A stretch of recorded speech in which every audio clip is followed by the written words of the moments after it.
Hello, I giving Boboy na may rakpam.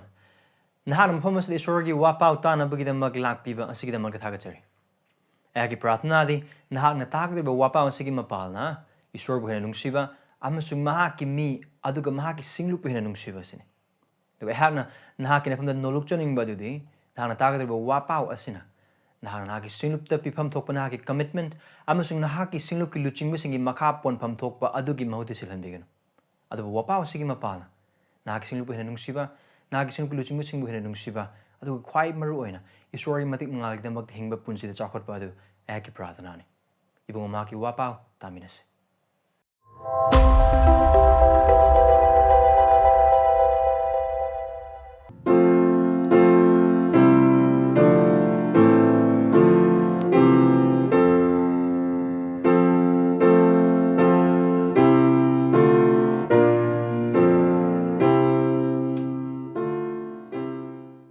Sabi nyo sa Bible sing adu ehak tulun na ahan ba Johan pandub ani pada mapandagi na taramathoy Paul hangdopi 1 John chapter 2 verses 9 to 11 adu papadi a verse 7 dagi pasar ke adu phangba aduna hai mafam phangbibo iba taragadi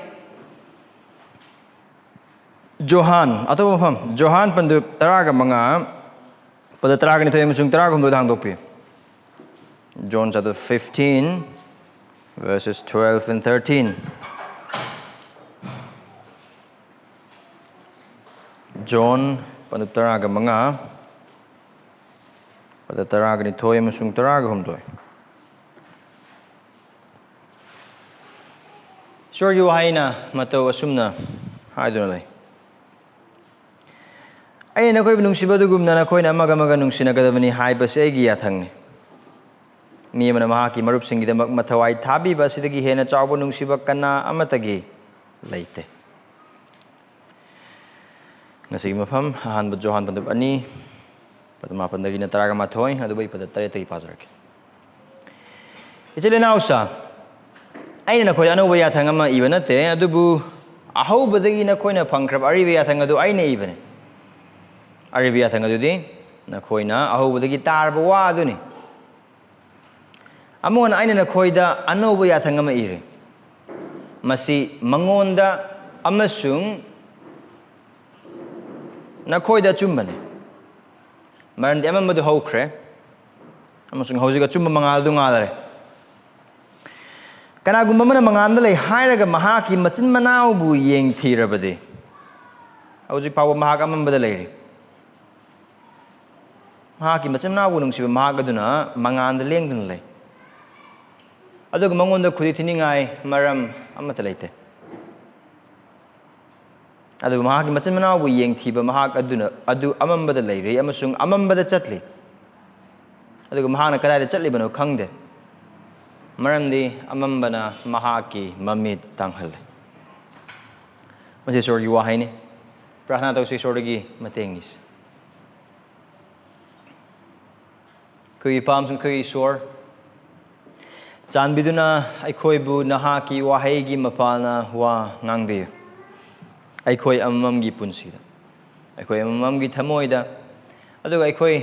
amamgi wakal singda. Prabhu nahag na aikoy bu naki wahi sige mapal na itilinaw bu nahag na pamba moong nungsiba adu tambi. Prabhu naki wahi sige mapal na aikoy pap utpi. Naki wahi sige mapal na aikoy bu Christus utpi. Adu kay paso naki tawai sing bagi tabag subi bagi mapal na aikoy tan na bagi magad nakong una na bagi magta mid lausan na bagi thamoy adu ga nahang na utpi ba pungning honggado ba jaga khuding magsing adu da pungning hongna na bagi panggal pungning hong bagi apamba aikoy amam di bungona hang na pinabi amdi paso nahaki wahay asida takpiriba amasung pibiriba yathang asi mapung phan hingba mafam asida aikoy kana amata yawde Adung hiram ama na track ama na haki wahay sige mapal na ay koi gi pap utpirak pa matam da ay koi nunggan na hanbigan ꯑꯗꯨꯕꯨ ꯑꯩꯈꯣꯏꯕꯨ ꯈꯨꯗꯛꯇ ꯍꯣꯡꯗꯣꯛꯄꯗ ꯃꯇꯦꯡ ꯄꯥꯡꯕꯤꯌꯨ ꯄ꯭ꯔꯚꯨ ꯑꯩꯈꯣꯏꯗ ꯄꯨꯛꯅꯤꯡ ꯍꯣꯡꯕ ꯑꯗꯨ ꯏꯄꯥ ꯏꯁꯣꯔ ꯍꯌꯦꯡ ꯅꯠꯇ꯭ꯔꯒꯅ ꯍꯪꯆꯤꯠ ꯅꯠꯇꯅ ꯅꯍꯥꯛꯀꯤ ꯋꯥꯍꯩ ꯁꯟꯗꯣꯛꯂꯤꯉꯩ ꯑꯃꯁꯨꯡ ꯅꯍꯥꯛꯀꯤ ꯋꯥꯍꯩ ꯑꯁꯤꯗꯒꯤ ꯑꯩꯈꯣꯏꯗ ꯅꯍꯥꯛꯀꯤ ꯅꯆꯥꯅꯨꯄꯥ ꯈ꯭ꯔꯤꯁꯇꯒꯤ ꯃꯄꯥꯜꯅ ꯑꯐꯕ ꯋꯥꯄꯥꯎꯗ ꯄꯤꯕꯤꯔꯤꯕ ꯑꯥꯁꯥ ꯑꯁꯤ ꯐꯣꯡ ꯐꯣꯡ ꯁꯥꯅ ꯑꯩꯈꯣꯏꯕꯨ ꯇꯥꯍꯟꯕꯤꯔꯤꯉꯩ ꯃꯇꯝ ꯑꯁꯤꯗ ꯄ꯭ꯔꯚꯨ ꯑꯩꯈꯣꯏꯗ ꯏꯕꯨꯡꯉꯣ ꯍꯥꯟꯅ ꯊꯕꯛ ꯁꯨꯕꯤꯗꯨꯅ ꯄꯨꯛꯅꯤꯡ ꯍꯣꯡꯕꯗꯁꯨ ꯃꯇꯦꯡ ꯄꯥꯡꯕꯤꯌꯨ ꯑꯩꯈꯣꯏꯕꯨ ꯅꯍꯥꯛꯅ ꯄꯥꯝꯂꯤꯕ ꯅꯨꯡꯁꯤꯕ ꯑꯁꯤꯗ ꯍꯤꯡꯕ ꯆꯥꯎꯈꯠꯄ ꯑꯃꯁꯨꯡ ꯆꯠꯂꯤꯕ ꯁꯤꯡꯂꯨꯞ ꯑꯃ ꯑꯣꯏꯕꯗ ꯑꯗꯨꯒ ꯊꯥꯖꯕ ꯑꯃ ꯑꯣꯏꯕꯗ ꯅꯍꯥꯛꯀꯤ ꯋꯥꯍꯩꯁꯤꯅ ꯑꯩꯈꯣꯏꯕꯨ ꯃꯇꯦꯡ ꯄꯥꯡꯕꯤꯌꯨ ꯅꯍꯥꯛꯀꯤ ꯃꯇꯦꯡ ꯅꯤꯖꯔꯤ ꯌꯦꯁꯨ ꯈ꯭ꯔꯤꯁꯇꯒꯤ ꯃꯤꯡ ꯅꯤꯖꯔꯤꯕꯅꯤ ꯑꯃꯦꯟ ꯅꯨꯡꯁꯤꯕ ꯊꯥꯖꯕ ꯏꯆꯤꯜ ꯏꯅꯥꯎꯁꯤꯡ ꯅꯍꯥꯛ ꯑꯇꯩ ꯊꯥꯖꯕꯁꯤꯡꯕꯨ ꯅꯨꯡꯁꯤꯕ ꯊꯥꯖꯕ ꯑꯃꯔ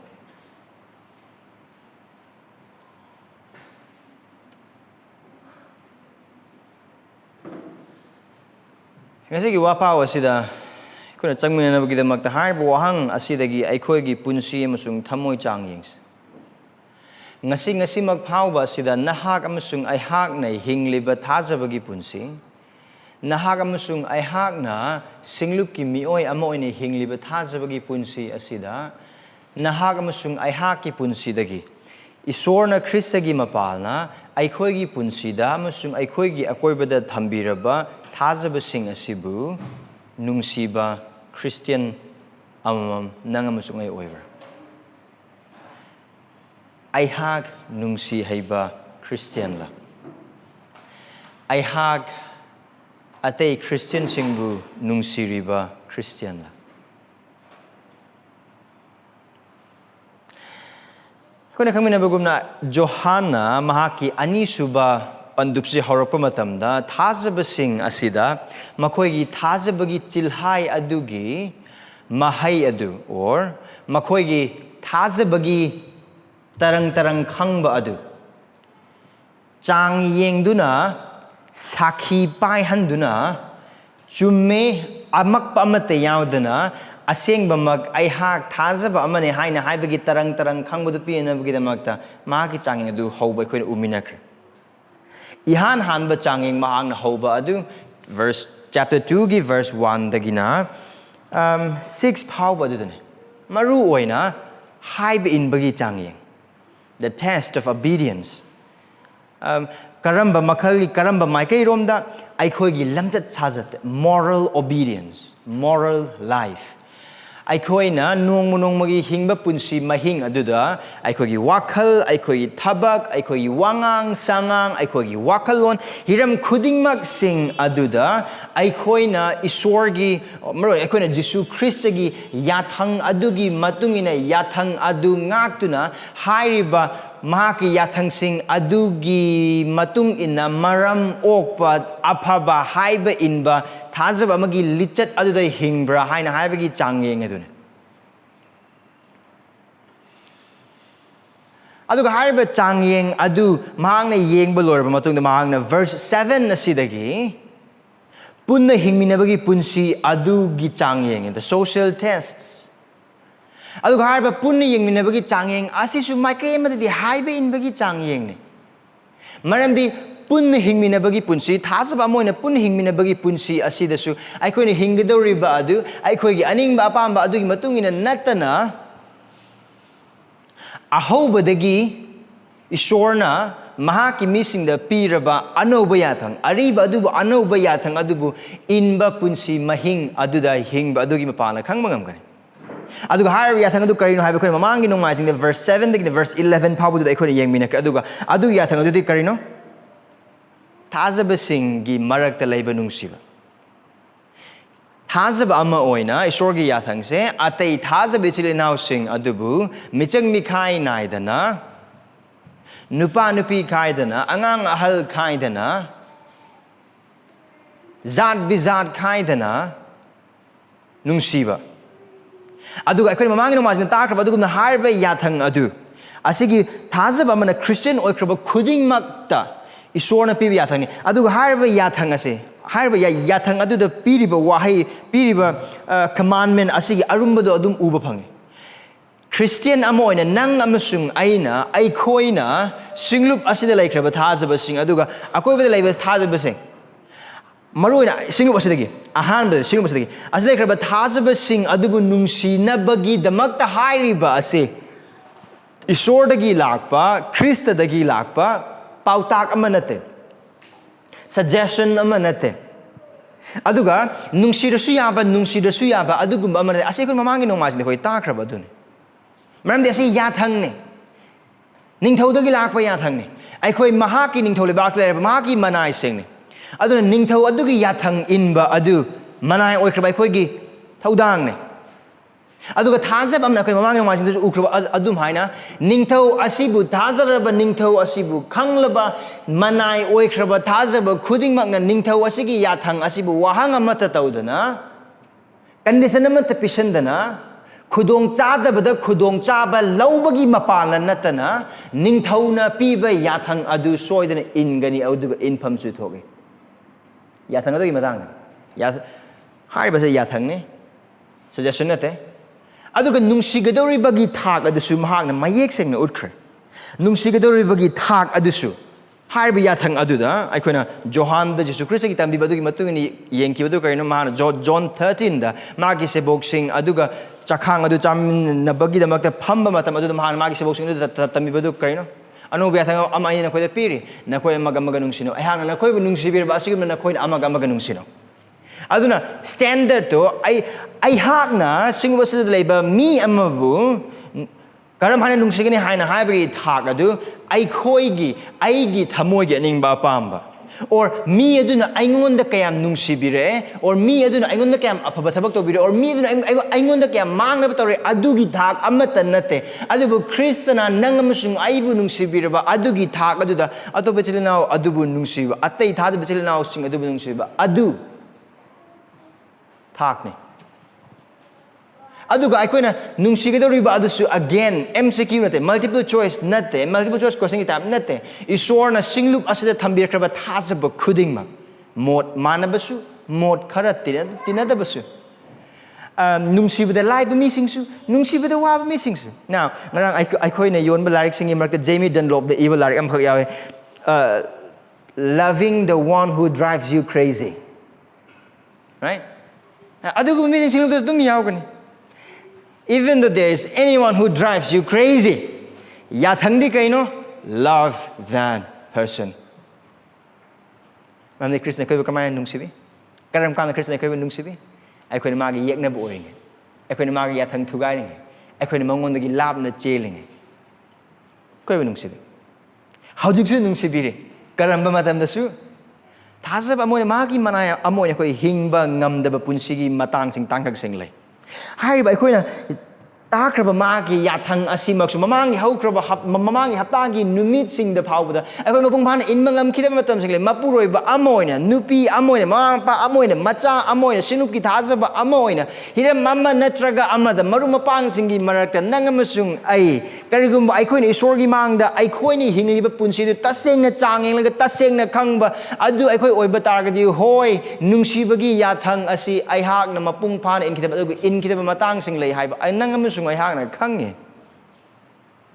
Christian nangamasung ai gidamak chai lising ni mamang na cross mathak de CB khiba amasung isorgi sawa ai koy gidamak thakpi khiba aduga ai koy adugi awaba khang khiba aduda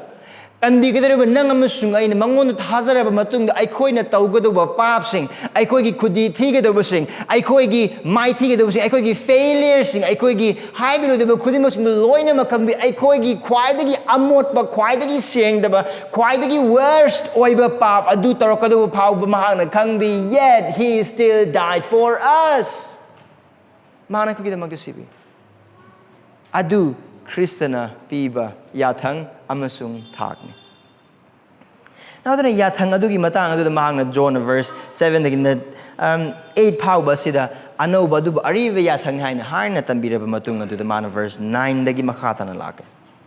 Aduna amungana ngasi lakpe chile naw sing so hen makes and khangna bagi the main idea ay amungana haisera ka adu sin Asengba Christian amana Khristagi haiba induna machil manaosingbu nungsigani maramdi mahakna mangalda lay. A genuine Christian obeys Christ by loving his brethren because he is in the light. Aduna Anisuba changyeng asigi mapala thazab amana mahak ase asengba thazaban haiba khangani. Verse 9 adu the yengs. Kana gumba amana manganda lay hairaga mahak machil manabu yeng thirapadi. Howsik pauba mahak amambada leire. Wahai sana wakhal tanaba aikoi hona minas. Kaino hairise chin gi chilhai ama aduga punsigi mahing ama. Chin gi chilhai do karino ai mangalda lay. Wahan thokti ai isorbu khange. Ai Christian ne. Ai nauna poklaba Christian amane. Ai isorna pap kokpiraba Khristagi nungsiba phanglaba mi amane. Adu chilhai. Ai gi isorna aingondagi pamama ki aningbudo ai hakhang. That's a confession. Maramdi mangala lay behind high second. Mangala lay behind has anoba punsi eder. A high but I could makatana, Marina verse 11 as I could young winner. Otherwise, I couldn't propose the young mother mangal high was amamagi on a tenable. Amam the high over targadi, mitangam badu ure, amam the lerambadu, mangal later, Ariba or mother, anoba kuchem the lakle. Can be hungry. Is something I do not hire sida. I sure give me I'm marketing totally back the hour. I do hire a girl, I do market high, that's a claim. But here's a conduct, Magi conduct na kari. Machil mana wiyang thiwa. Hating his brethren. Magi machil mana wiyang thiwa. Tada bichil na sing. Mafam asida Johanna hire bese. Mangalda layba amatana amambada layba oithokte. Aduna mangalda layba ama hektana amambagi punsi haibadi atopa ichil inaw adubu yengthiba punsi aduda hingba oithokte. Adubu karigma mi mana mangalda lay haina haraga masil mana adubu yengthiba oiba targadi mahak amambada layri. Now haiba why is it present? Grammar the young boy but target the housing Ngasima Kayam Queen a Christian or a Glabano Karamba Tabak sing the Tabuno Church Kayam Toina Cabano Aduga Missing a Kayam Payhana Kanabano Aduga Isorgi Matang Achumba Kayam Kangbano Hiram Kuimax Amada Matautate. Now Karigi the Motono Johan Asigi Wari Muhammad Amuk Pusalagli Bese. Mamdi again it always goes back to those false teachers. Gnostic Kangbu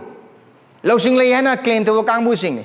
Mi ate sing a kang de haiba, missing a kang the below sing a do Khristagi mapal, Makoy the lay behind haiba missing. And of course, Makoy Pazana kang bahaiba missing, and they know things about God. It's working Madame Makoy Pazana kang, Khristagi Madame Kangba Mayamli. Aduna Kaino boy, but Makoygi isor Makoy isor kang lehaina, high river punsi aduga, mahakna isor taze hain Makoy isor taze haina labor missing aduga tamliba Marie aduga, yam na tongan on the Makoygi punsi hing. Asumana bhata se sil inausing nangam sung ay na aikoi isor sibu kang bay helingay matik aikoi na mahaki mi krib sil inausing sibu hena nungsiba adum helakani.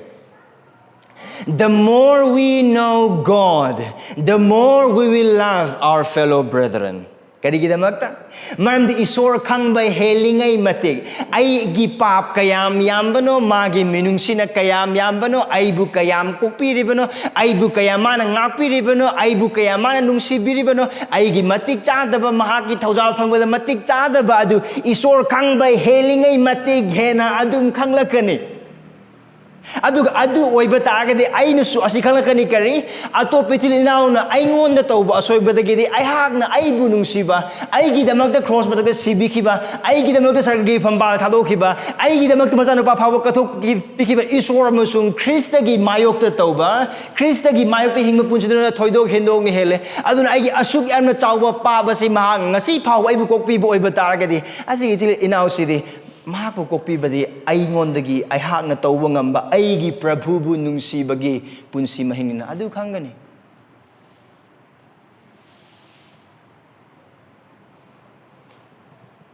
Thada basili nausing nangam sungay ni isor kang bay chang adu nangam sungay na thada basili nausing bukaram hana nungsi ribagi hay na hay badu da adu mayek sing na kang mangangani. Nangam sungay ngasi kaya dalibagi. Nahak kaya dalibagi ngasi numita.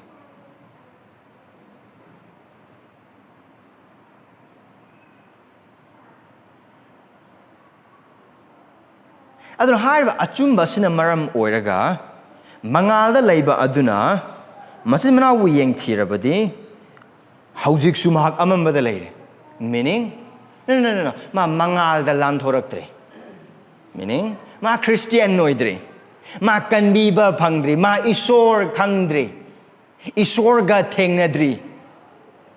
maramdi isor thengnaba kana amatana mahaki nungsiba khanglaba kana amatana aikoi mamangi mafam adu su yengkhraba adugumna isor gi nungsiba khanglaba mipum khuding makna nungsibada paukhum mangonda pigane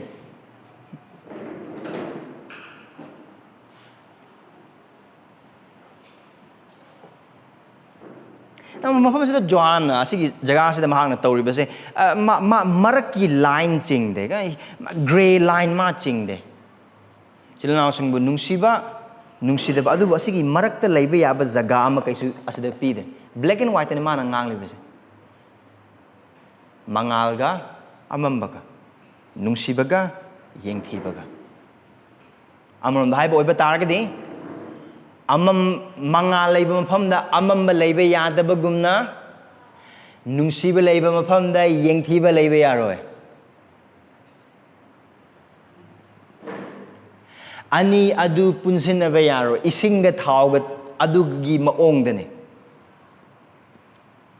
Johana asigi wahai asimakta asigi achumba asigi weight asida harglibse thaja bichilang so ekhoi yanghan gumse nangam so agi punsi chang yengse nangam so agi thamoi chang yengse now again amukhana mafam asida hairibse mapung phaba amak pe yaudaba adugi matang dara natte adu natte adu khone makhata ni yengmen verse 10 maki masana ko nungsiba mahak aduna mangonda lengdana lay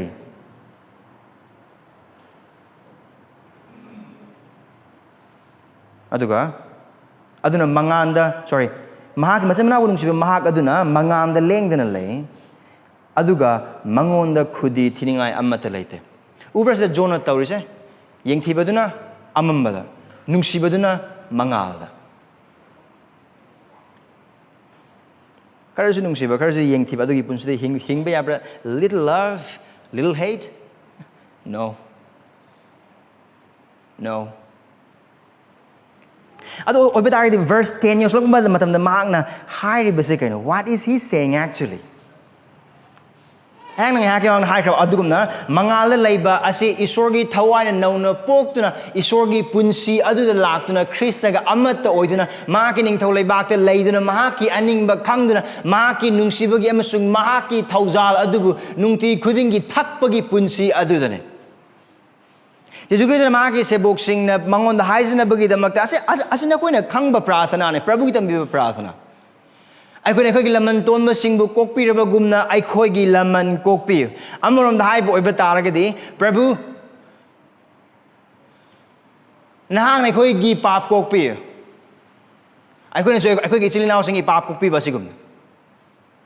adu gi prathana do hoi aduma thajabagi punsi amna adum tawgudo adu khaktang prathana na haiba nate yes Prabhu gi prathana do aikoi na tawgudo prathana adugi blueprint amagumbane aikoi gi matau tamphamne adugi prathana gi maong adugi prathana adumak adude Kristana tambiribo kaino haina hai boy batagadi Kristana expect tawba adu kaino mahaki ningthau leibakta leiraba mahaki manai mahaki sebok amana tawgado ba adu mahaki missingbu mahaki missing aduna makoi maselgi marakta nungtui nimit khudingmaki kokna bagi punsi ru hingba maramdi aikoi nungsibiraba amusung nungsibiba masak khangba or nungsibiraba adu masak khangba mising khaktana ateibu nungsigani kokpiba adu masak khanglaba sing khaktana ateibu kokpigani aikoi bu isorna Khristagi mapana nungsibire atei thadabsil naosingbu nungsina ba Ando kay kubi ibong umana kokpi at ay tada basing kokpi na bagida. Forgiven to forgive and loved to love.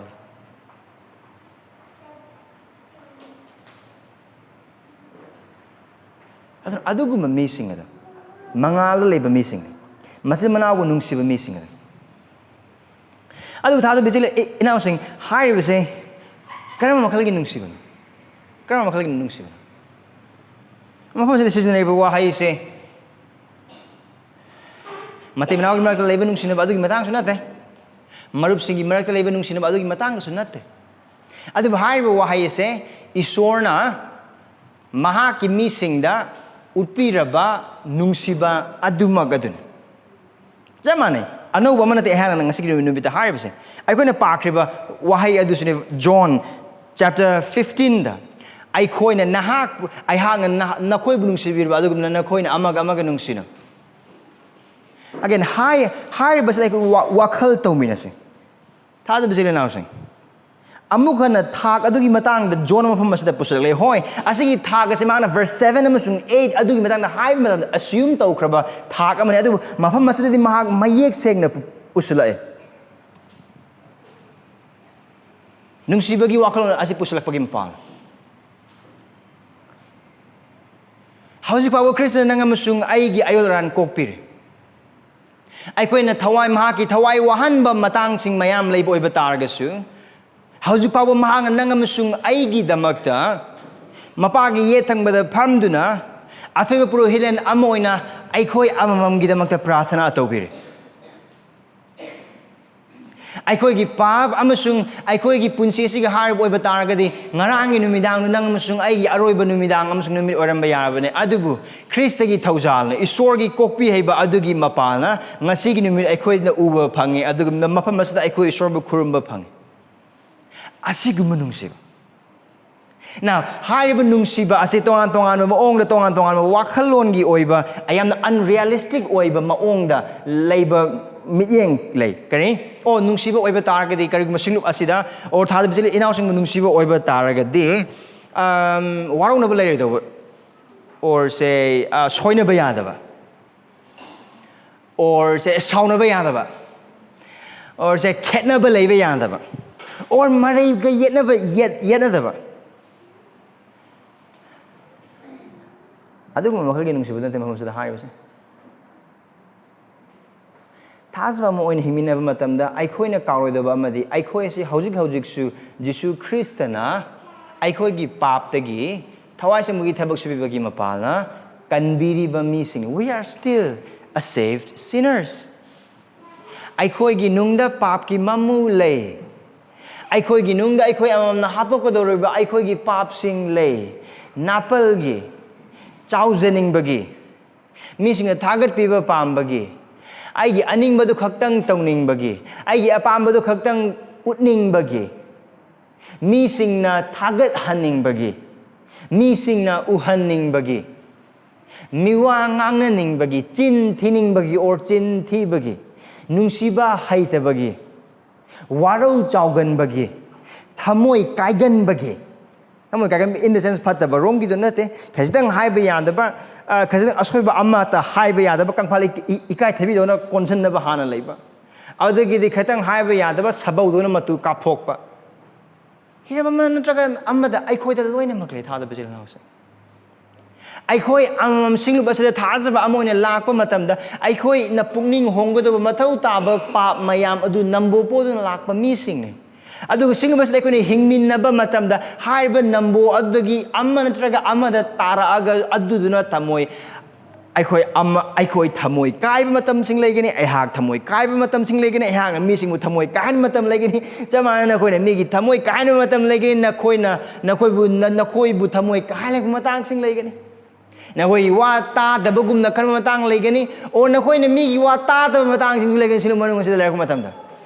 Adu buthaza busy itile now sing oining ba oiba taragasu singlup asida isorna Christian labor pamba du nungsi bane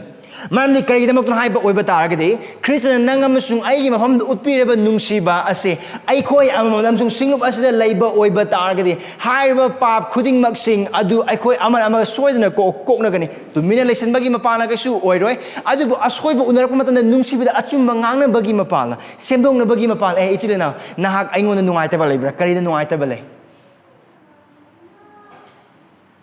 ai nangon asi soi krabra ai na nangon soi ki boiba taragade ai ha karam haina semdok pa yagane or asoi ba ngang na pa matam su itila na ki punsida asigi punsi je hongdok mathau tai haina kale isor gi haina mafam se su haina le โอ้ดูมีตัวนั้นกะรีกะรีไอ้งอนตัวดูนั่นทั้งโอ้พระบุตรทักกันเจไอ้ต้องปรารถนาตัวเองแต่เสียงน่ะจางยังบักเลยนะสวยแบบสิ่งลูกมนุษย์มันใช้คนหิมินมาตั้งแต่ตัวก็ดอริบเสสวยแบบเซมดอกนะกันนี่สวยแบบเซมดอกหันกันนี่ไอ้ห่างนะสตัวบัตรจะไปสิ่งแล้วอินาวสิ่งสวยแบบเซมดอกกันนี่ตัวบัตรจะไปสิ่งแล้วสิ่งสุดไอ้ห่างสวยแบบเซมดอกกันนี่สิ่งมันจะหิมินมาตั้งแต่ไอ้เนี่ยเซมดอกยังไงเดียดูมีอะไรไอ้งูเนี่ยเซมดอกป่วยบัตรกันดิฮะโอ้ตัวปกี้ส่วนบัดดูดาเขาเกิดนะบางทีแต่มาตัววารีสานแบบนี้ดูมีอะไรดูไอ้ยี่สมมติเขาเล่าก็มาทำแบบนี้ฮะก็น่านั่งกะรีอยู่เลยนะน่ากันตั้งหลายถ้าดูจริงแล้วสิ่งดูมาตัวดูในคนในคริสต์กินนุ่งชีบข้างเดียข้างเบรนเขาจึงพาวบาคริสต์นะไอ้คอยบู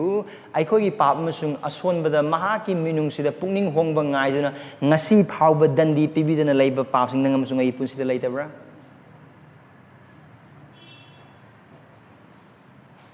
หายบันนุงสิบาสิกิมาปานนะข้างไฮบดาปลุมปุ่มมินาบักลอยนะหิงมินาดูนะจัดมินาบักิปุ่นสิดูเห็นสักคนกันถ้าเราไปสิอินเอาสิ่งคริสต์นะจวนปนุปตรากุมโดยดาดูก็มาอมุกปนุปตราก็มังอาดาอันนู้นวิยาทังมันอามักนุ่งสินะบกิดมักแต่ปีริบยาทังอาเซไฮริบาอาเซดูก็ลุกตะมันไฮบามาทันดีกันนักคอยอามักนุ่งสินะดูกิมาปานะมิสกันนักคอยอาเกเซบกสิ่งนี้ไฮบาขังกันนี่ now here is a peculiarity of this love asigi nung siba asiga atopa ko na tabung pan bagi mapham sing atay sangstan sing da kanglup sing da laiba nung sinaba nung sibin haiba sing aduga khena ba se asin ta da bisi na sing kanglup khuding mak sing ai khoi kero le kai da samas iram da masida le kraba kanglup khuding mak sing da le kraba minpum khuding mak sing adugi marakta nung sinai haiba mi kanglup loine mak le sangsan khuding mak nung siba loine mak le leitan haigum se aduga laikai club ta laikraba club ki members sing secretary myam kui mo nungsinaba laihiram amana traga amada loina ma adu oi bata ga ni singlup manung da uguda nungsiba asiga singlup ki mapanda laikraba sangsthan sing asiga Christian ki imung manung amada uba phangda do nungsiba asiga aduga atai isor khangda imung manung singda laiba nungsiba aduga khere ga du se kai dun adu de isor khangda ma pas ngi macha singi da makta afaba tawninge matai manau nungsi nei nupi kita makta phana ba tawe even Christian sing na utpangam da maong da non Christian sing makoi gi nupi sing nupa sing na makta nungsi utpa matang sing le adu ba ta ga asigi nungsi we khena ba se karai dano oh maru oina nungsi na ba adu da natte adu ga maru oina khena ba lai ri ba asisu or ngakka dori ba asisu mi sing asina singlup te yang lakpa matam da Sinup ki marung dalai ba mot chana da ba matang sing mot mana da ba matam sing warau na ba matang sing adu dagi di thamoi kaina ba matang sing adu maru oina natte maram di hai ba sing adu su isor khang da bi manung sing da adu ga singlup na ta ba dai sangsan sing da loina mag lai thamoi kainai khatnai even khut thana phaw loina mag yaw nai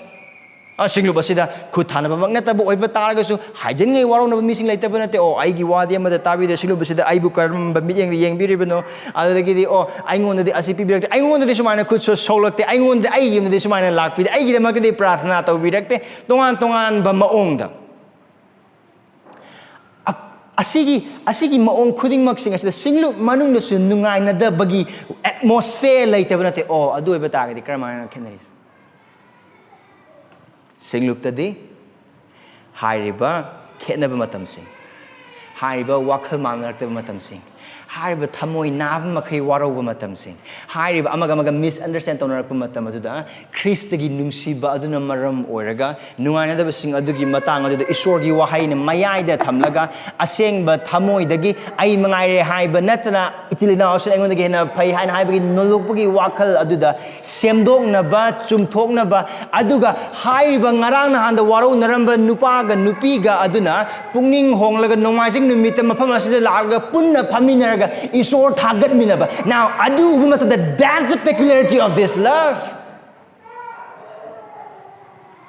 Rani thamoi kai na ba amsung thamoi kai han na ba matang sing lei boi ba tar ga su hai bu mioi thamoi kai na ba mioi ani adu aphaba wa pau gi ma pala amsung mangalda ba na maram or ga Khristagi hai ba in ba da ani adu Pap taunadriba amagumna nungsinaba moong hingminaba yab moong say, now that's what separates us from the rest.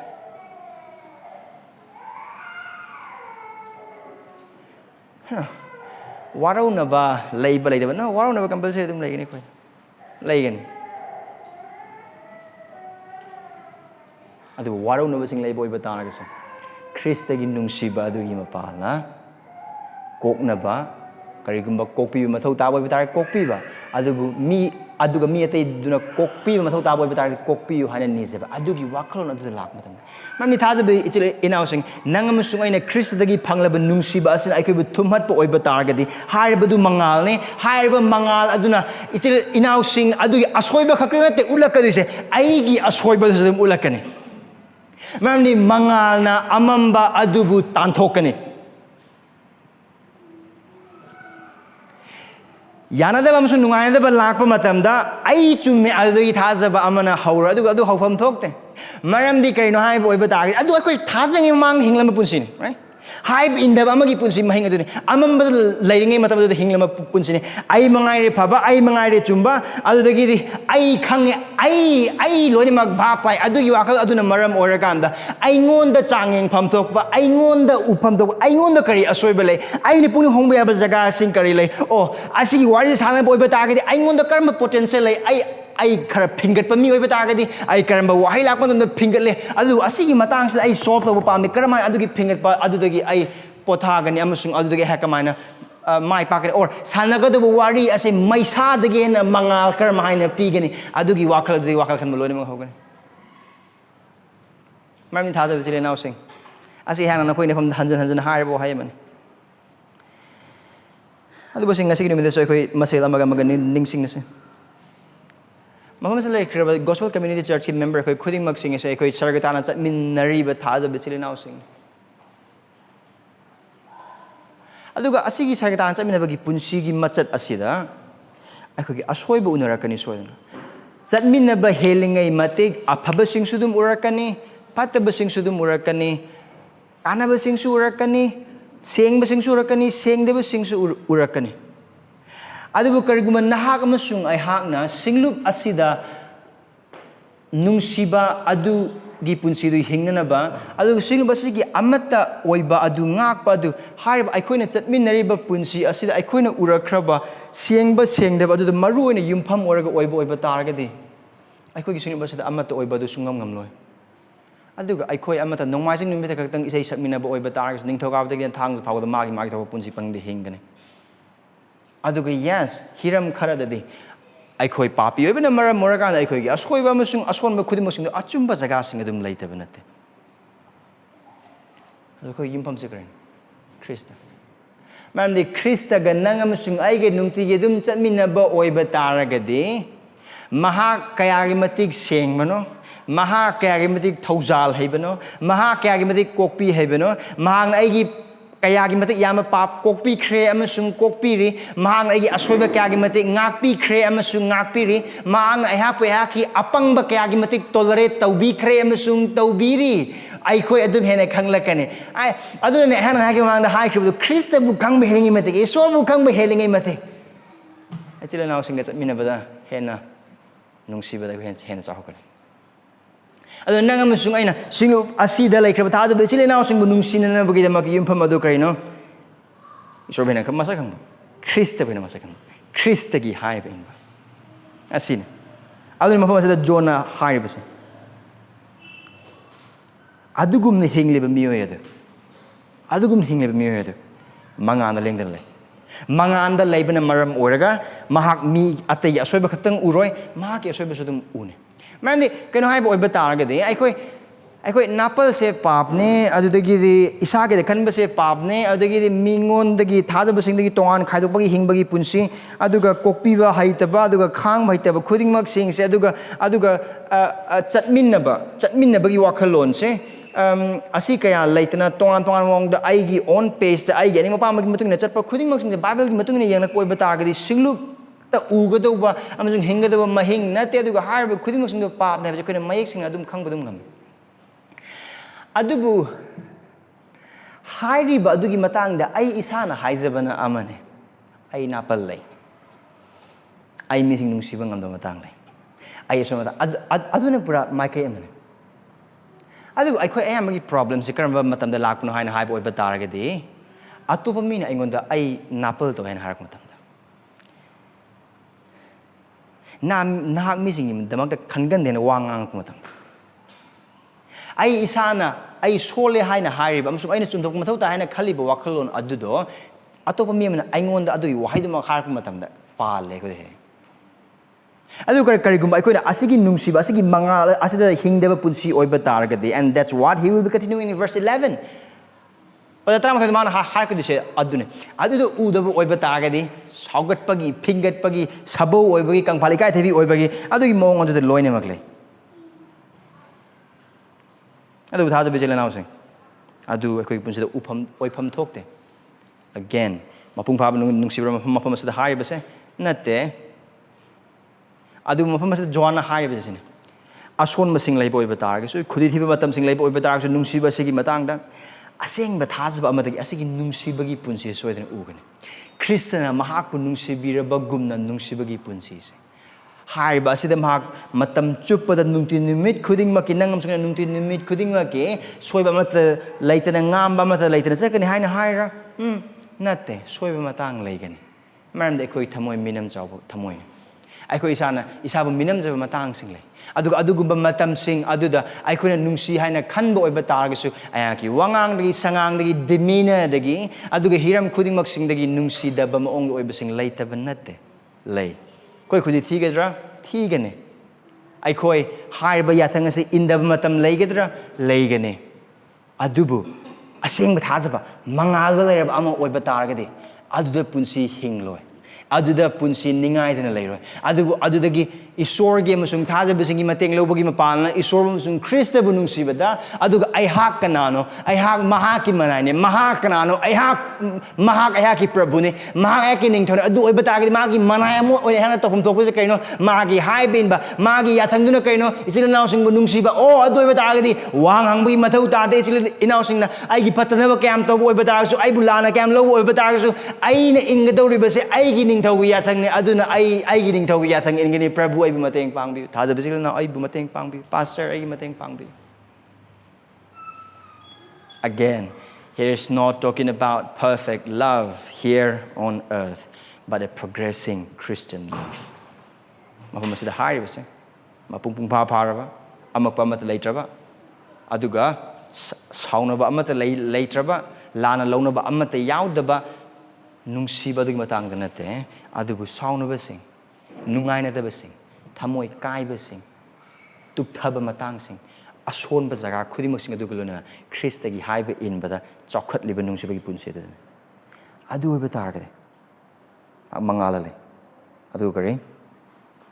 adu mangon khudi thingai maram amat leite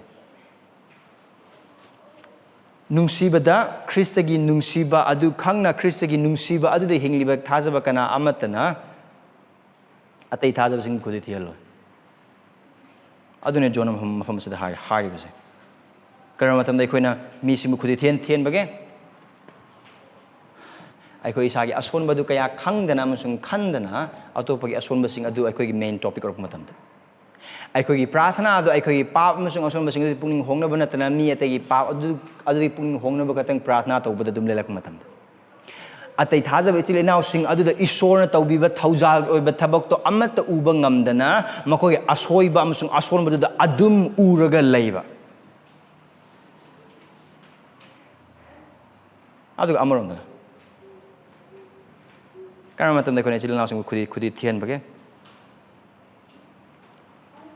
Paulna mahaki Romeo gi jithide iba adu na khoi amana amabu athoibani ningna duna ikai khumno adugi punsida hinglakta matam adugi punsida hinglakta matam adu mafam sida hari basida karino ichilena singbu nungsiriba mahak aduna ataibu khudi thialoi thada ichilena sing khudi thiba se ai khoina maram oraga ai hak na maram oiraga atopa thada bichil ina ngarang kaktang Christian orakpo oigera or Jesu Christ bu thirak liba mi amoigera ai haki punsi ai haki wang sa ai haki demeanor ai haki punsi marel asina mi oi amma ekte bu khudi thian boy batara ge di ai ha kiningai ne ai ha ki punsi huwaningai ne amne Christian tambi badu kain apik pa anga ma khudi thian ge do bu sorak pudi mangak ta chakri nung thang de na samudra da chong thaba du ne hena hai right adu sil now sing nangam chungena khwadi chection ga do ba sing bas de ko ni hing matam da ai ha na maram orga ai ha ki punsis na maram orga atopa thaja be chil inau singi punsi de leiba singlu pu nungsiba isor bu nungsiba aduga thaja be chil inau sing bu nungsiba adugi mai adu muthat pa adu punsi da nangam chungena hing boy ba ta ga di ai khoi kiningai ne ai ha kiningai ne ai ha awa ba gi punsi ni mafam adu de hing adu nangai punsi se karam haine hingani ai ha ki punsi na maram oraga sinu manu se ai ha ng hingli punsi ai ha ki wangang sangang ai ha ki phije chak cha ai ha ki wakal ai ha loine ba punsi na thada bichil na amme kan ai ngon de ba matam da singlu pu hen nungsi ba thada bichil na sing hen nungsi ba isor bu hen nungsi ba thogal hen tauba thogal apabu wa paugi thogal hen chawkat hanba adu nangam sung ai punsi na pamham to adu ga hairi ba adu Khristagi haiba inbada mangalda leiraba atopa thajaba ichil inausingbu nungsiriba sing adugi punsidagi di soidana uba phangani maramdi nungsiba mi aduna atopa ichil inausingbu nungsiriba mahakdana ataibu khudi karisu thihaloi Krishna cross mathakta sikhiba adu mahaki papna maram oragana te nangam sungagi papna maram oragani adu oiba taragadi thajaba Khristagi nungsiba khanglaba thajaba oikhba aikona tawgadori bese kaino hoi aikoi niyom lana aduga aikoina khangpham thoktaba awa nang sing atoba thajaba ichilinaw singi papna maram oraga khangba mathau taba matang lakani hangada wahang di adugi matam adu su Krista bu yanglaga Krista nahang na su nahaki pap ki demak na ai ha ki pap ki demak na anaki ipage asaw bathak ki bane nahaki pap na maram orakan da cross like ki bane ai gi pap na maram orakan like ki bane aduna asigi ichil inaw asigi asoi basina maram orakan ai hang na khang liba awa base khang ngamno pangal pina bi mahakunung sibada mateng pang bi adugi prathna adugi wakhol adu nang musung ai leigadra adu nang musung ai wahang atobe ichilinaw singi polum pi mathau taba lageni semdok pagi thabak tobo oiba taragasu aikoi khangba kan ba haiba mathau taba mayam lakani aduna haiba khangba kan ba thawai gi mahai adugi mapal hingliba punsi nungsibada khang haibada chandi haibada aduga thaujal haiba adugi punsi adu hingliba kana amatana atoba thaja bechil inaw sing khudi thienmagi punsi de hingbo oithokte aduga asoiba amat hega leiba oiba taragasu haiba atoba thada bichil naw sung nungsiba aduna de thuna sangaina na bhot khotna gani thuna kopi kari gumba mahak tasengna mahang landaba oiba taragasu mahakna kokpi haina haiba duna mari du samjana duna Khristagi singlu phena chahaka doba singlu atai thada bichil naw sing phonda khudi thelo doba oiba taragade landaba oiba taragasu kokpi haina haiba gi thamoi Khristadagi sodana pangani aduguma mi aduna mahak masasu khudi thiro aduga te thada bising su khudi thilo hada bising naw sing nang musung ai kai da lebage nahaga musung haki singlu manung sa de hingli be punsi se karam wakalon glon ne hingbage ai punsi se gi mapal na isor sing musa lai kraba sila naw sing ai glon ne ba marup sing ai ge thabak to minariba mioi khuding mak sing asina naha puina nungsiba sing ba sebena nungsiba ichilnaw sing sebena nungsiba kathok bagalone ba nungsiba adu nungsiba da thogat ba motivate tauba mi mai ha po henbi asinangam sungai prathana wis let's move on now he comes back nungsidaba amusung yengthiba mi da duma ki masan manaw yengthiba mahak aduna amamada leiri amusung amamada chatli adu mahak na kala da chatli bano haiba khangde maramdi amambada mahaki mamit tanghalle tada bisil naw sing yengthiba hai je kai na sam hai boy bata ga nungsibagi ona tane badu yengthiba ne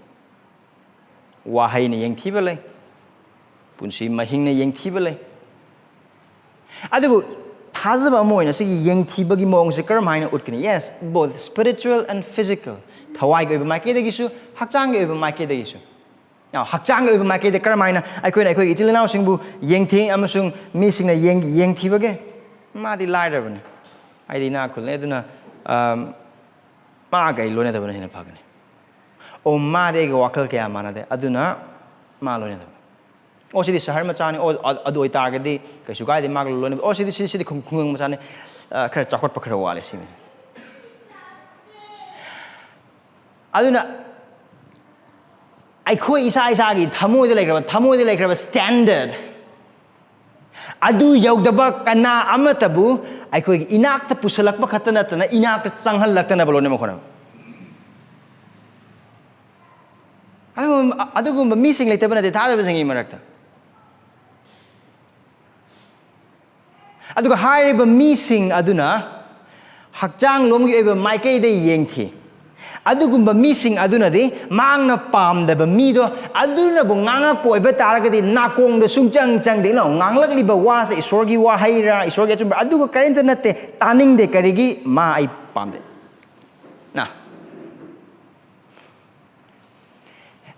ꯀꯔꯤ ꯑꯃꯠꯇ ꯃꯔꯝ ꯂꯩꯇꯕ ꯀꯔꯤꯒꯤ ꯊꯦꯡꯅꯅꯤꯡꯗ꯭ꯔꯤꯅꯣ ꯃꯥ ꯑꯩ ꯌꯦꯡꯅꯤꯡꯗꯦ ꯑꯣ ꯀꯔꯤꯒꯤ ꯀꯧꯅꯅꯤꯡꯗ꯭ꯔꯤꯅꯣ ꯃꯥ ꯑꯩ ꯄꯥꯝꯗꯦ ꯃꯥ ꯑꯩꯒꯤ ꯇꯥꯏꯞ ꯅꯠꯇꯦ ꯊꯋꯥꯏꯔꯣꯝꯗꯗꯤ ꯀꯔꯝꯍꯥꯏꯅ ꯑꯇꯣꯞꯄ ꯏꯆꯤꯜ ꯏꯅꯥꯎ ꯑꯃꯅ ꯄꯥꯞꯇ ꯂꯩꯕ ꯃꯇꯝꯗ ꯄꯥꯞ ꯑꯗꯨꯕꯨ ꯁꯦꯝꯗꯣꯛꯇꯕ ꯃꯇꯝ ꯊꯥꯖꯕ ꯏꯆꯤꯜ ꯏꯅꯥꯎꯁꯤꯡ ꯍꯦꯟꯅ ꯐꯅꯕꯒꯤꯗꯃꯛꯇ ꯋꯥꯈꯜ ꯇꯧꯗꯕ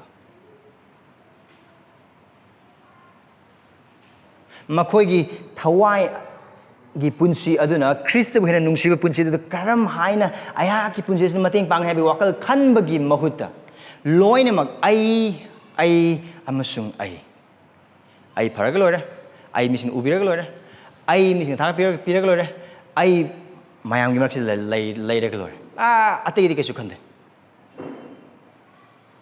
ꯊꯥꯖꯕ ꯏꯆꯤꯜ ꯏꯅꯥꯎꯁꯤꯡ ꯑꯗꯨ ꯌꯦꯡꯊꯤꯕꯒꯤ ꯄꯨꯟꯁꯤꯅꯤ ꯑꯇꯣꯞꯄ ꯊꯥꯖꯕ ꯏꯆꯤꯜ ꯏꯅꯥꯎꯁꯤꯡꯒꯤ ꯍꯛꯆꯥꯡꯒꯤ ꯑꯃꯁꯨꯡ ꯊꯋꯥꯏꯒꯤ ꯀꯥꯟꯅꯅꯕꯒꯤꯗꯃꯛꯇ ꯈꯟꯗꯕ ꯑꯗꯨꯒ ꯑꯗꯨꯒꯤꯗꯃꯛꯇ ꯍꯤꯡꯅꯤꯡꯗꯕ ꯀꯠꯊꯣꯛꯅꯤꯡꯗꯕ ꯁꯦꯝꯗꯣꯛꯅꯤꯡꯗꯕ ꯋꯥ ꯇꯥꯅꯤꯡꯗꯕ ꯍꯤꯔꯝ ꯈꯨꯗꯤꯡꯃꯛꯁꯤꯡꯗꯣ ꯑꯩꯈꯣꯏꯅ ꯈꯟꯕ ꯑꯩꯅ ꯐꯩ ꯍꯥꯏꯅ ꯈꯟꯕ ꯍꯤꯔꯝ ꯈꯨꯗꯤꯡꯃꯛꯁꯤꯡ ꯑꯗꯨꯗ ꯂꯣꯏꯅꯃꯛ ꯊꯝꯕ ꯑꯗꯨ ꯈꯤꯇꯪ ꯅꯨꯡꯉꯥꯏꯇꯕ ꯑꯣꯏꯕ ꯇꯥꯔꯒꯗꯤ ꯅꯨꯡꯉꯥꯏꯅꯗ꯭ꯔꯤꯕ ꯃꯤꯗꯨꯒ ꯎꯅꯗꯅꯕ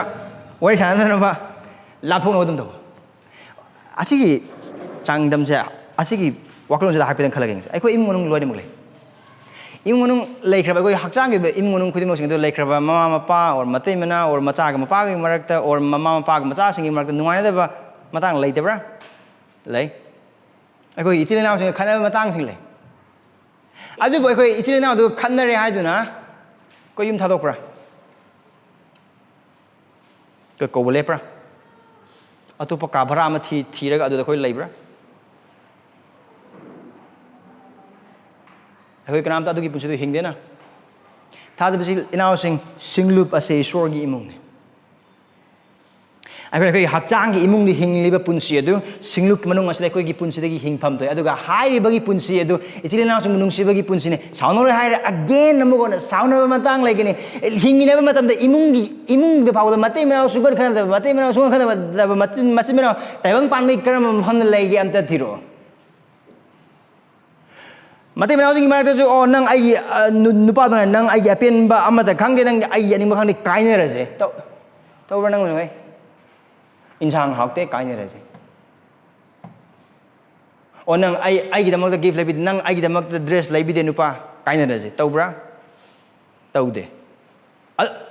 ꯑꯗꯨ ꯍꯥꯏ ꯍꯧꯖꯤꯛ ꯀꯥꯏꯅꯗꯅ ꯁꯤꯡꯂꯨꯞ ꯃꯅꯨꯡ ꯑꯁꯤꯗ ꯏꯁꯣꯔꯒꯤ ꯌꯥꯊꯪ ꯏꯟꯗꯨꯅ ꯀꯥꯏꯅꯗꯅ ꯂꯩꯔꯤꯕ ꯃꯇꯩ ꯃꯅꯥꯎ ꯈꯨꯗꯤꯡꯃꯛꯁꯤꯡꯁꯦ ꯃꯔꯩ ꯁꯥꯟꯅꯗꯕ ꯂꯩꯇꯦ ꯍꯥꯏꯅ ꯍꯥꯏꯔꯥ इमुंसिंग लेतेब्रा अखोय ले थादोकनब्रा थादोकते क्रमाय लाय अफब वापावदगी मपाल नुंसिनबदा अदु सिंगलुब असिदा उगदब पुंसिने नंग अमसुगने सिंगलुब असि भाप तानिंग ओइबा तारगदि सिंगलुब असे ईश्वरगी इमुंगने हाइबा अदुदि खै भाप ताबा होस असि महाकी इमुंगने अदुना अदुगी पुंसि अदुदा नतना येंगथिबगी पुंसिदुदा हिंगबो ओइबा तारगदि पुंगनिंग अमता होंगदना होंगनिंगबसु भावदना Mana kalibadun or aina kalibadun chumhana haiba wakal du adum leiba kokpi nabagi wakal chu leitaba kathokpagi wakal chu leitaba semgat nabagi wakal chu leitaba semdok nabagi wakal chu leitaba tambi nabagi wakal chu leitaba aduga loksening bagi wakal chu leitaba adugi punsi adu adum hingbo oiba taragadi ai mangai haina khanbe kanana church da ingon wangang pangamgani kanana ai ngon ai yesu wangang pangamgani ngang han lakran adu ingon torokpa yabana adugi wakal adu da mi sing ai bu ki adagi mi sing ingon wa ka ngang pangamde adugi du phallaga le mi sing khalaji moi mangai sine khanjare ai Oh, sing look looking basing the Karishna de city. I give Mongam the Moyun Tether. I say, you the cashew, I say, immediately the cashew, I don't get I know how to fix them, right? I do go amazing later at the time of singing. I do my mom is the John Haiba Wising. Canano like bacteria, I do Pussy Hingley. I do Italy now sing Nungsi Tatita in a Torokan Tamleba missing Ado Canano Quadi like bacteria say, oh, Nangam Sung Aine Tatita auditorium, me, I do Tatita auditorium, but do not tell like Quadi tears, like bacteria Canano. Tatita auditorium, me, Masama. Look at here, verse 11. Young Diva Margaret Amama the lady, Christian Nate. Isorging to lay back the lay temahak, norok the lady. Isorg ever punsi the natana, Isor magi, mapa oidri, diabol magi, mapa oidri, Satan magi, mapa oidri, Loman I punsi mahak pangdri, Loman I the bamang but to the mahak adumak lady. Again, I said, Mukhar is a karma punsi matang. I say, Yang Tibagi punsi, Adumi hingba punsi. Puning amato hong, it has become life.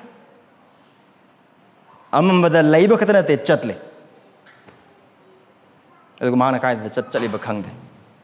Mama I sing bana kanzabe, I will show you why Harjikan. No, nothing. He don't know. He don't know himself. Mang Masama Sabakangza me a minute.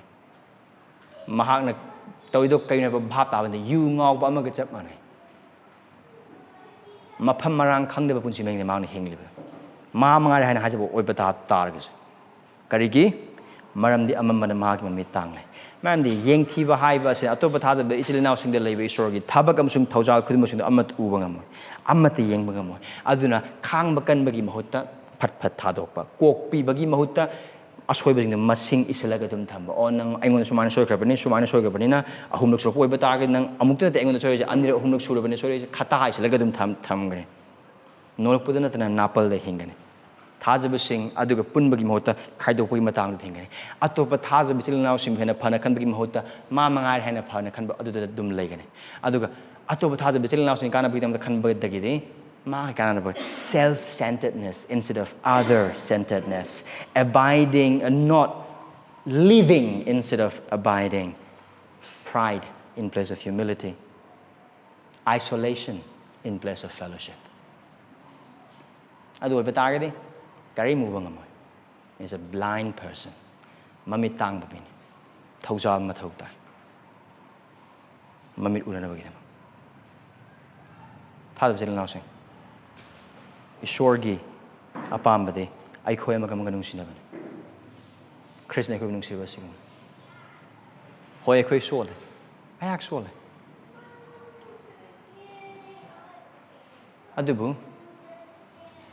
I quite Tasabam or Batar, and the Hangsing the Tasabam or Batar Targadi. As he punches the Hingmangani, Karigi, verse 6. Sorry, verse 8. Man the Amambadu Hokre, Hosik Achumbagi Mangalda. As it has about Krabaki Punsi.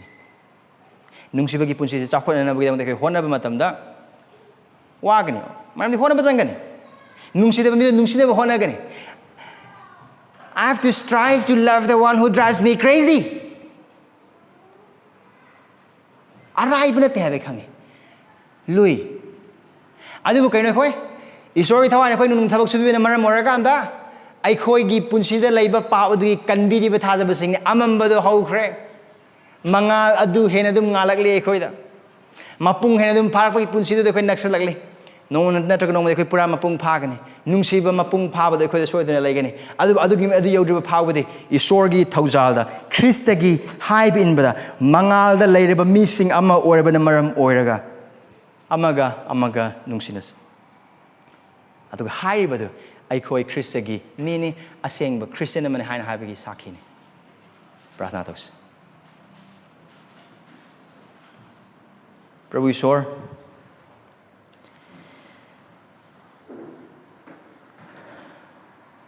ꯑꯩꯈꯣꯏꯒꯤ ꯃꯤꯑꯣꯏꯕꯒꯤ ꯄꯨꯟꯁꯤ ꯑꯁꯤ ꯑꯩꯈꯣꯏꯒꯤ ꯁꯤꯡꯂꯤꯁꯤꯡ ꯑꯁꯤꯗ ꯆꯦꯜꯂꯤꯕ ꯏꯁꯤꯡ ꯑꯁꯤ ꯌꯥꯎꯗꯕ ꯃꯇꯝꯗ ꯑꯩꯈꯣꯏ ꯍꯤꯡꯕ ꯃꯤ ꯑꯃ ꯍꯥꯏꯕꯗꯨ ꯑꯣꯏꯕ ꯌꯥꯔꯣꯏ ꯑꯗꯨꯒ ꯆꯞ ꯃꯥꯟꯅꯅ ꯅꯍꯥꯛꯀꯤ ꯁꯤꯡꯂꯨꯞ ꯑꯁꯤꯗ ꯅꯨꯡꯁꯤꯕ ꯑꯁꯤꯅ ꯏꯆꯦꯜꯒꯨꯝꯅ ꯆꯦꯟꯗꯕ ꯑꯣꯏꯕ ꯇꯥꯔꯒꯗꯤ ꯑꯩꯈꯣꯏ ꯅꯍꯥꯛꯀꯤ ꯁꯦꯕꯣꯛꯁꯤꯡꯅꯤ ꯍꯥꯏꯕ ꯀꯅꯥꯝꯇꯅ ꯍꯥꯏꯕ ꯌꯥꯔꯣꯏ ꯑꯗꯨꯒ ꯃꯤꯡꯗꯗꯤ ꯒꯣꯁꯄꯦꯜ ꯀꯝꯃ꯭ꯌꯨꯅꯤꯇꯤ ꯆꯔꯆ ꯍꯥꯏꯕ ꯌꯥꯏ ꯑꯗꯨꯕꯨ ꯅꯍꯥꯛꯀꯤ ꯁꯤꯡꯂꯨꯞꯇꯤ ꯑꯣꯏꯕ ꯌꯥꯔꯣꯏ ꯃꯔꯝ ꯑꯁꯤꯅ ꯉꯁꯤꯒꯤ ꯅꯨꯃꯤꯠꯇ ꯅꯍꯥꯛꯀꯤ ꯋꯥꯍꯩꯒꯤ ꯃꯄꯥꯟꯅ ꯑꯩꯈꯣꯏꯗ ꯊꯥꯖꯕ ꯏꯆꯤꯜ ꯏꯅꯥꯎꯁꯤꯡꯕꯨ ꯅꯨꯡꯁꯤꯅꯅꯕꯒꯤꯗꯃꯛꯇ ꯇꯝꯕꯤꯈ꯭ꯔꯕ ꯑꯃꯁꯨꯡ ꯇꯥꯛꯄꯤꯈ꯭ꯔꯕ ꯑꯃꯁꯨꯡ ꯅꯍꯥꯛꯀꯤ ꯋꯥꯍꯩꯅ ꯑꯩꯈꯣꯏꯗ ꯎꯠꯄꯤꯔꯕ ꯈꯨꯗꯤꯡꯃꯛꯁꯤꯡ ꯑꯁꯦ ꯄ꯭ꯔꯚꯨ ꯑꯩꯈꯣꯏꯕꯨ ꯌꯥꯡꯅ ꯂꯧꯍꯟꯕꯤꯒꯅꯨ ꯋꯥꯍꯩ ꯈꯛꯇꯃꯛ ꯑꯣꯏꯍꯟꯕꯤꯒꯅꯨ ꯑꯩꯈꯣꯏꯒꯤ ꯄꯨꯟꯁꯤꯗ ꯍꯤꯡꯖꯕꯗ ꯃꯇꯦꯡ ꯄꯥꯡꯕꯤꯌꯨ